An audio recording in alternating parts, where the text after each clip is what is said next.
So this is part 2 of us talking about the Lady of the Storm, because my battery went dead, so I had to put some new stuff in there. So we'll see how this works out. But we were just talking about how this period of time for where the story was set, it's like an alternate history more, because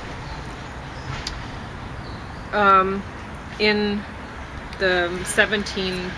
this era, 1734, when this story started, this one started, because this is a series, then she's living in a world, she's half elf, half human, and the main character, and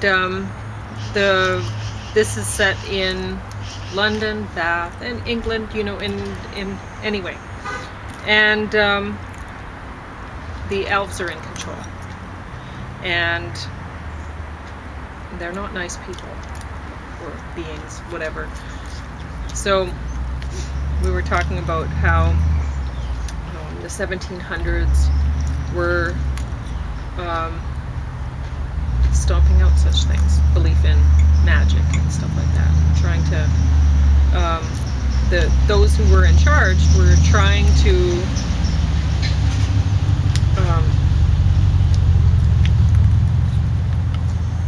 make the population in England, and well, I guess the British Isles in general, but in England,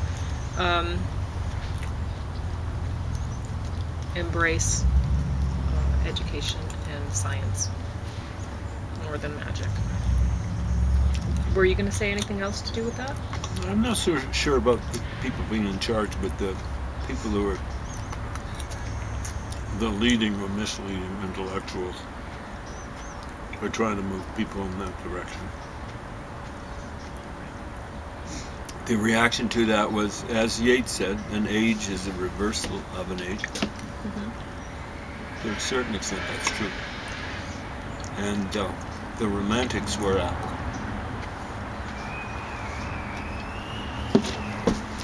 reaction to that. But you were saying to the classical age that the poetry in the 1700s was terrible because well, in the 1800s it was too, but okay. In a different way. Okay. So what do you remember what I was saying?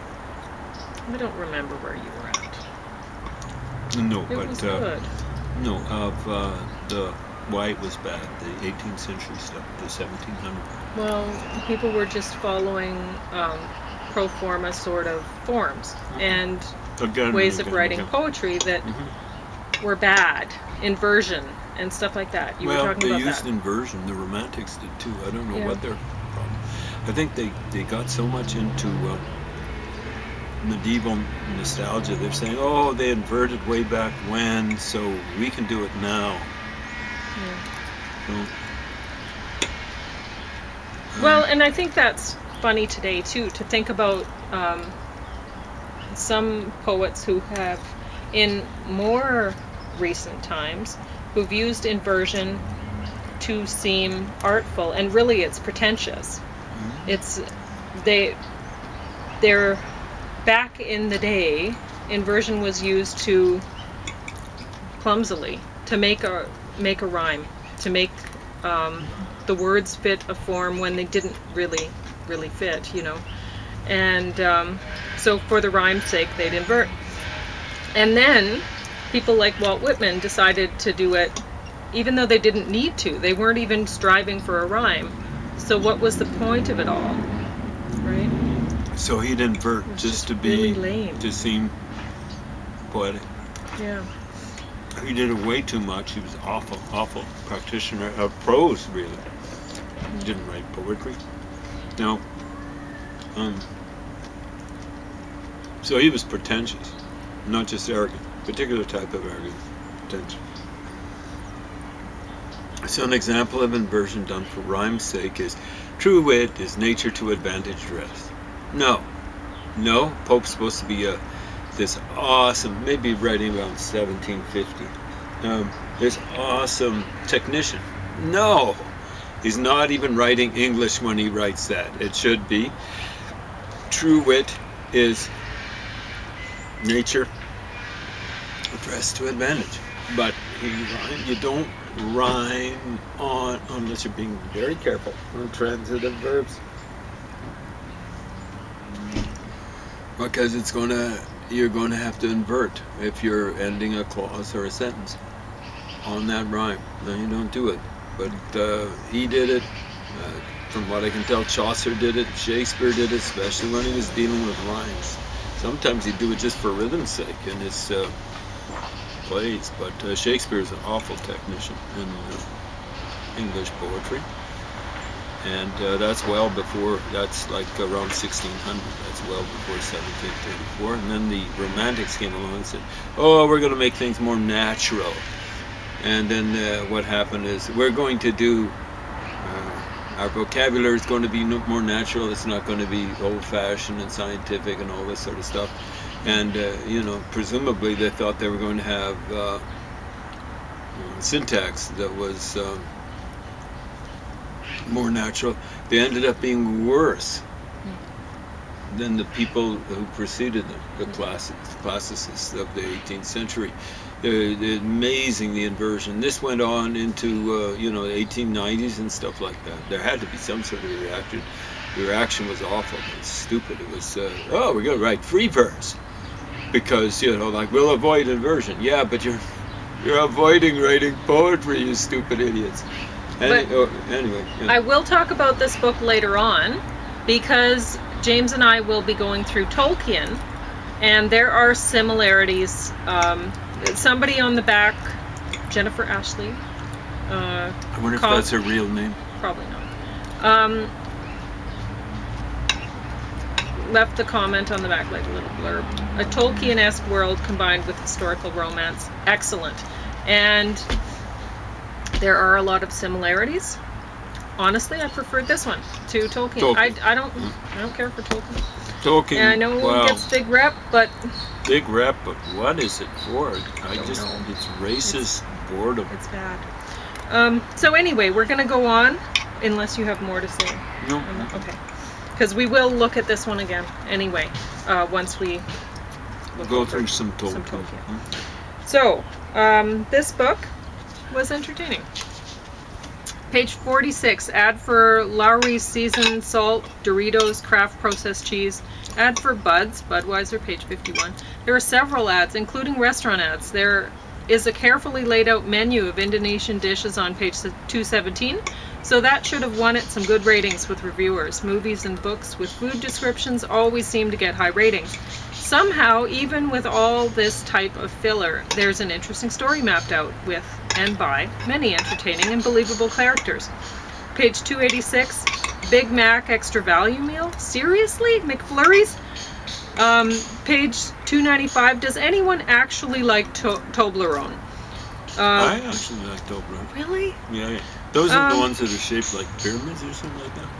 And if you read page 286, you'll get what I'm saying about that. They're celebrating with that. It's like, come on. With Toblerone? No, with the Big Mac extra value. Oh my God. Yeah. Okay. And then page 295, the Toblerone thing was actually really funny.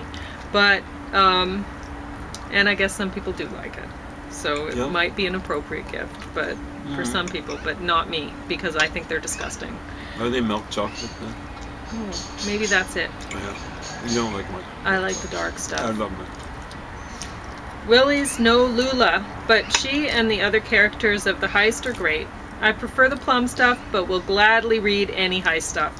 I really enjoyed it. Now we're going to talk about these movies, and I don't know which order we should go in. Just start with the beginning. Okay. Well, the beginning of how I watched them? Yeah, something like that. Honestly, the only one out of... I have King Richard, West Side Story, The Eternals. I guess I'll set them up for you. Here, so you can see them. Because that's what I used to do when I did these things. West Side Story. I'm going to turn those, because I'm allowed to take 5 of these out at a time, these blockbusters. I think you'll be taking 1 or 2 at a time. And they're not worth it. Honestly.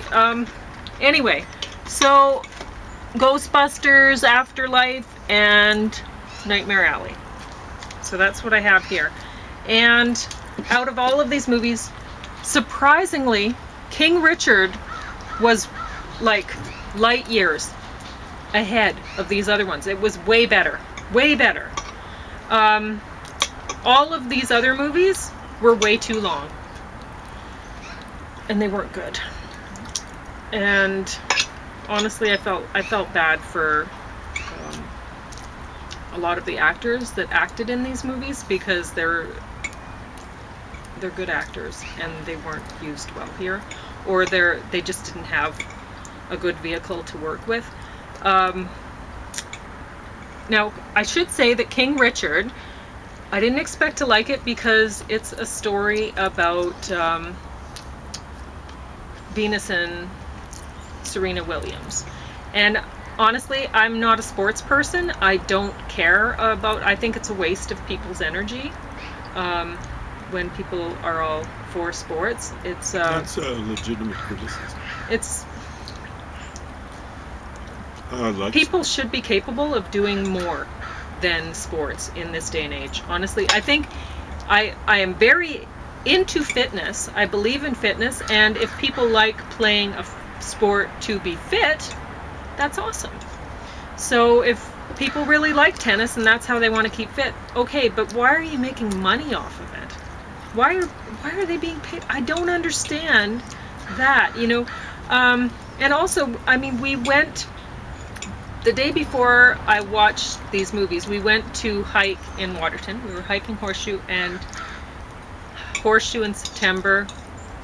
Horseshoe Basin. Not as, yeah, in Waterton.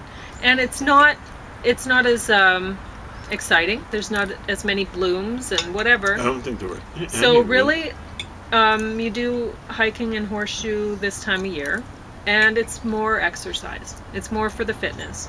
And you can find some fun along the way, like I was making songs and stuff like that while I was going, but it's not as beautiful.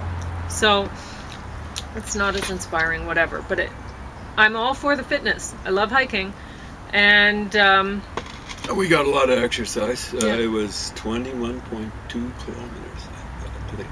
20.8. and then plus From the that walk to point the forward, car yeah, from the sign. from and the back. sign, Yeah, so anyway, so 21.2 according to the map, and it agrees with the calculations from the sign. Mm-hmm. So anyway, it's a big hike, and you get some good vertical. So it's a workout, but it didn't feel like much of a workout to us, because we've been doing more up to this point. But then, you know, I came we back and I'm topped like, out a week before on 29 kilometers and a lot of vertical. 900 meters vertical. Yeah. This so, one had about maybe cumulatively 600 meters vertical. Yeah. So I got back from that, and I'm like, may as well watch some movies, because I'd decided I'm going to get a DVD player, because mine broke, I guess, probably 2020 or something like that. You can look back at the reviews and notice when I started doing book reviews and not movies. It was a while back. That's when it clunked out. So, I gotta say, I haven't missed it. no, I haven't either. And so I started watching. First I watched, which one? I think this one first, Nightmare Alley. And there was some foreshadowing in it, but it was so obvious. And so I'm watching this going, oh, okay, so it's going to happen. And I'm like, okay, well, maybe there will be some interesting things in between now and when it happens. But it was like really obvious foreshadowing, and like embarrassingly so. It was so badly written. And anyway, so I'm watching this thing and I'm like, man, that's bad. I turn on Ghostbusters, which you know how much I love one of the characters in that movie. So if you've watched me at all before. And yes, he was in it. And I was happy to see him, and I felt bad for him at the same time, because, I mean, it wasn't worthy of him. He's so awesome. And honestly, I didn't feel like the first Ghostbusters was worthy of him. And you know who I'm talking about if you have watched it all before, so I won't bother to say it. But anyway, not Dan Aykroyd. But this was worthy of Dan Aykroyd. Anyway, so I watched these two movies and I said to James, man, this is boring. This is such a waste of people's time. I can't believe I used to watch movies and think, oh, well, it's good way to relax or whatever. No, it's not. It's boring. You know, I got the DVD player because I was thinking, well, I'm reading these things anyway, and this takes longer, so than watching a movie probably, and I may as well just watch a movie to, you know, if I'm wasting my time on fiction anyway. Bleh. So, but no, this is way too much of a waste of one's time. I cannot use my time in this way. It made me feel bad. You can actually learn how to write, even reading lousy stuff. Maybe, but anyway. Unless you're making movies, you're not going to learn much from watching a movie. No. I suppose you're right. They're just so bad. And so anyway, so I was watching these and I was thinking, man, and this is right after we hiked Horseshoe in September when there's no blooms hardly at all. And still, that was way more entertaining than any of these. Well, all of them put together. Yeah. I mean, we took over 10 hours. Yeah. I don't know why people pay for no, it this. was 7 hours and change for that one. For the 29 kilometer one we did, it took over a little over 10. Yeah. And I'm all for people making art. I make art. Yeah. And I'm all for people getting exercise, staying fit. I'm not for people getting paid to make art. I'm not for people getting paid to stay fit. It is something that everybody should be doing. Mm-hmm. Each person should be making art. Each person should be getting fit. And nobody should be having to pay somebody else to get fit and having to pay somebody else to make art when they're not given the time to do that themselves. This is not something like our society, people specialize. And so there's some people who've really put a lot of, like, obviously the Williams sisters put a lot of effort into becoming that fit. And one of them put a lot of steroids into the system well, to get that. In any case, they put a lot of work into getting that fit. Yeah. And yeah, they had some benefits. And you may be watching the movie and think, oh, well, society was against them. No. The reason that they became so successful, I mean, part because they worked hard, but they were being pumped up by a lot of white people who really wanted some color in tennis and really wanted some positive role models for African American people to absolutely follow. So did they show some things where there was some prejudice directed against them? Well, they did, and they showed the gang issues. They showed the Rodney King thing at the time. But Rodney King. The worst thing I saw was, I didn't see that thing, is like King Richard getting beaten up on by fellow blacks. That was the worst prejudice I saw. Yeah. I didn't see much of it. So, in any case, yeah, I think it is good in some ways the way our society pushes people to specialize so that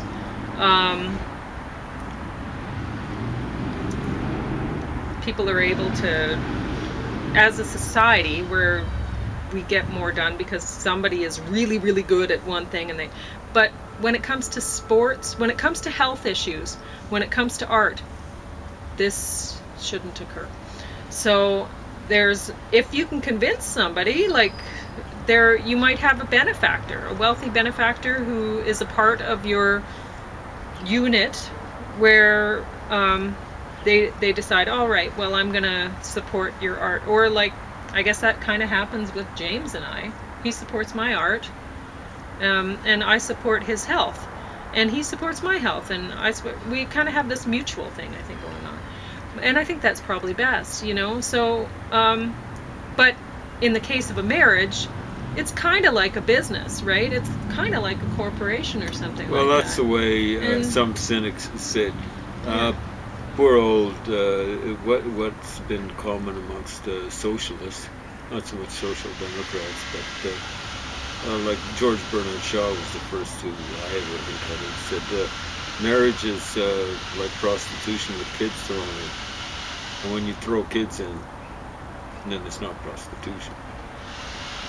So he was talking about the traditional marriage. So the socialists have been for the breakdown of the traditional family. Well, I don't believe that it's like that daycare anyway. centers. I mean, it's. Well, I don't think- all I'm saying is that's what socialists would say. They want to break down the traditional. Yeah.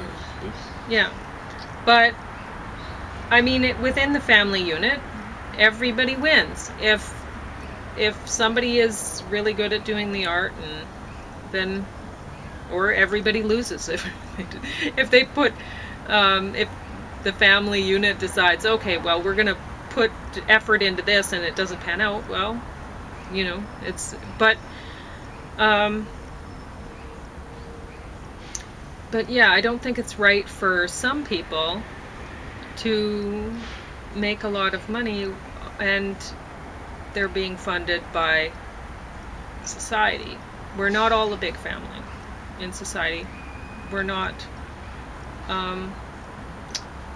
most of us barely tolerate each other. And that's the truth of it. That's why people pair off, because they find somebody that they can tolerate more than other people. And there's probably good in everyone. I mean, if you, even if you looked at Hitler or something, you could probably find something good about him. I mean, a lot of people do. I think he was kind to his dog Blondie. Spelled Okay, there you go.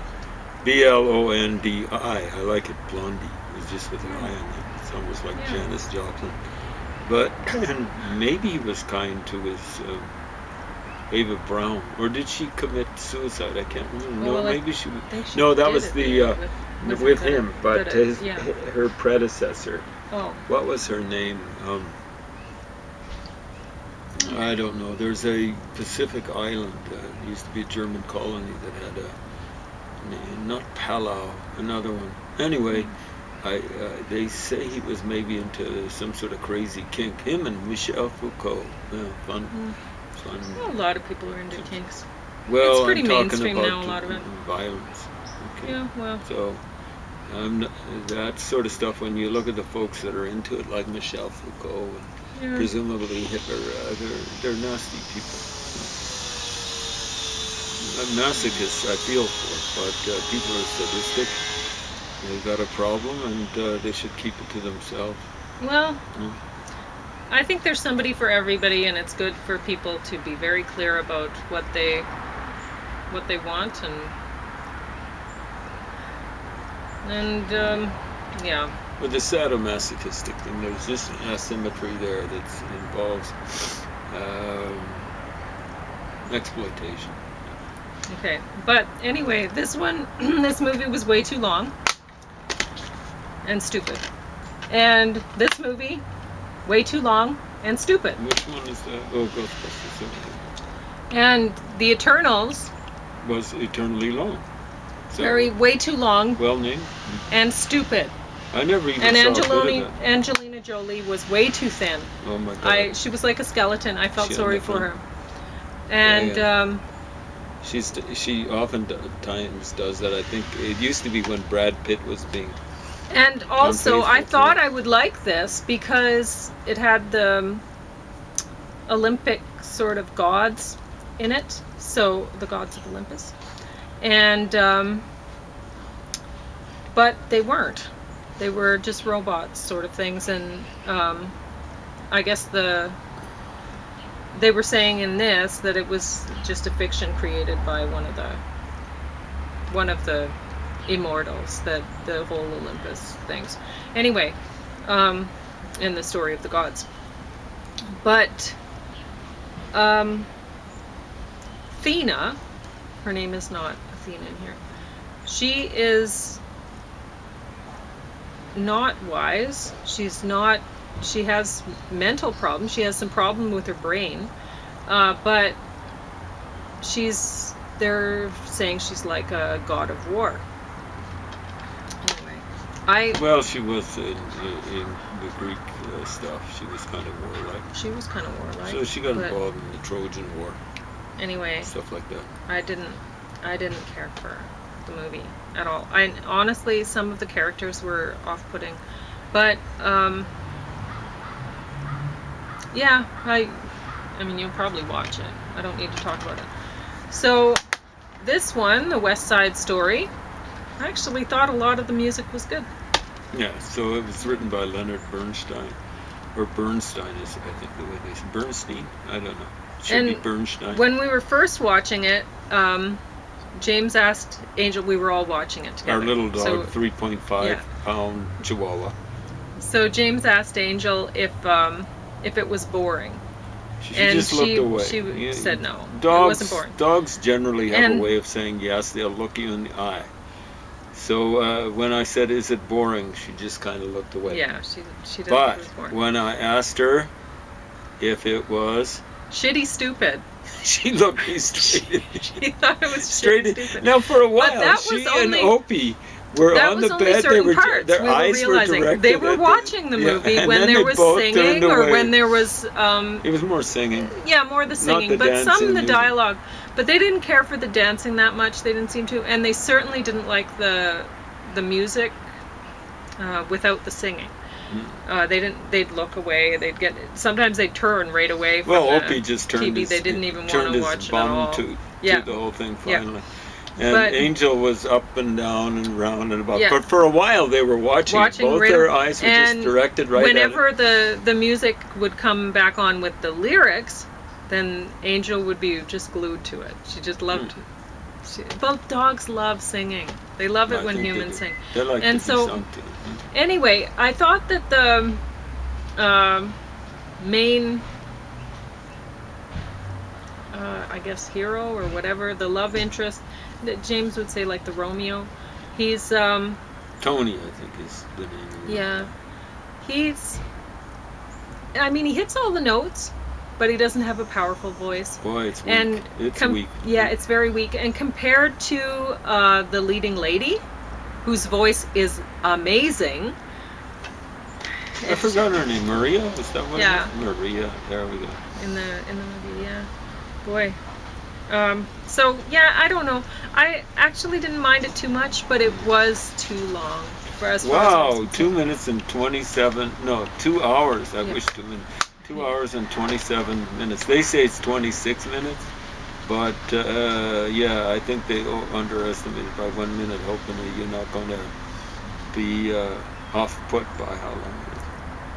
And King Richard, I mean, they're kind of trying to say, all right, well, in a way, he's a good parent, but they show a lot of truth, like how he decided, like he was the boss man. The movie's called King Richard for a reason, and he had their whole lives mapped out.